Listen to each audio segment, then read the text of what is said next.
سلیمان ابن سرد کا یہ خط مدائن میں سعد ابن حذیفہ یمانی تک پہنچا تو انہوں نے مدائن کے تمام شیعوں کو جمع کر کے خط پڑھ کر سنانے کے بعد یوں تقریر کی کہ واقعہ یہ ہے کہ آپ لوگ متفقہ طور پر حضرت امام حسین علیہ السلام کی نصرت کا عزم رکھتے تھے، اور جو ہی آپ علیہ السلام کے تشریف لانے کی اطلاع ملی تو فوراً ہی ان کے پاس جانے کا ارادہ رکھتے تھے، مگر آپ کو اچانک ان کی شہادت کی خبر ملی جس سے مجبور ہوئے۔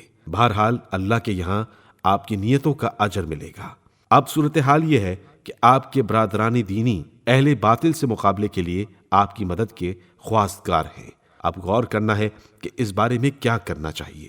سعد کی تقریر سن کر سب نے مدد کرنے کا یقین دلایا اور متفقہ طور پر دشمنان اہل بیت سے جہاد کرنے کے عزم کا اظہار کیا۔ سعد ابن حذیفہ نے سلیمان ابن سرد کو اقرار نصرت کا جوابی خط روانہ کر دیا۔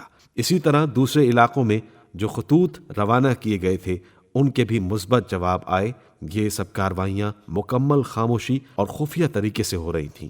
یوں کافی تعداد میں افراد اس تحریک سے متفق ہو گئے۔ تاہم 61 ہجری سے 64 ہجری یعنی یزید کی ہلاکت تک حالات ایسے پیدا نہیں ہو سکے کہ اس سلسلے میں کوئی عملی اقدام کیا جا سکتا۔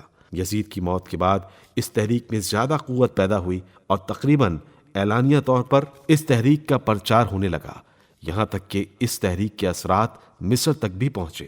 1 ربیع الثانی 65 ہجری مقررہ تاریخ پر یہ لوگ نخیلہ میں جمع ہوئے تو یہ دیکھ کر کسی حد تک مایوسی ہوئی کہ جن لوگوں نے اقرار نصرت کیا تھا اور جن کے نام فہرست میں درج ہو چکے تھے وہ 16,000 تھے، مگر تاریخ معین پر نخیلہ میں جمع ہونے والوں کی تعداد صرف 4,000 تھی۔ تاہم یہ لوگ عزم و ارادہ کر چکے تھے، اس لیے قلت تعداد کی پرواہ نہ کرتے ہوئے عملی اقدام کا تہیہ کر لیا۔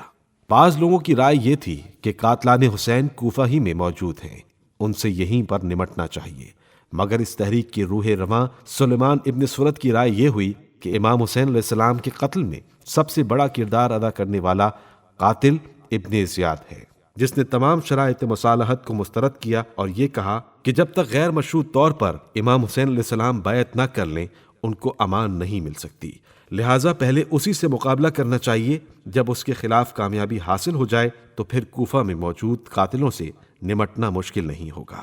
چنانچہ سب نے ان کی رائے سے اتفاق کیا۔ انہی ایام میں جناب مختار ابن ابو عبیدہ ثقفی مکے کے سفر سے واپس ہو کر کوفہ آئے تھے اور انہوں نے یہ ظاہر کیا تھا کہ میں حضرت محمد ابن حنفیہ کا فرستادہ ہوں، انہوں نے مجھے خون حسین کا بدلہ لینے کے لیے مقرر فرمایا ہے۔ شیعیان کوفہ نے ان کے کلام کی تائید کرتے ہوئے کہا، ہم فی الحال سلیمان ابن سرد کی بیعت کر چکے ہیں، تم اپنے کام میں جلدی نہ کرو۔ مختار خاموش ہو گئے اور اس بات کے منتظر رہے کہ دیکھیں سلیمان کیا کرتے ہیں۔ در پردہ ان کی خواہش یہی تھی کہ لوگ بجائے سلیمان کے ان سے بیعت کر لیں، اگرچہ اس کوشش میں کامیابی ہوئی مگر بہت کم۔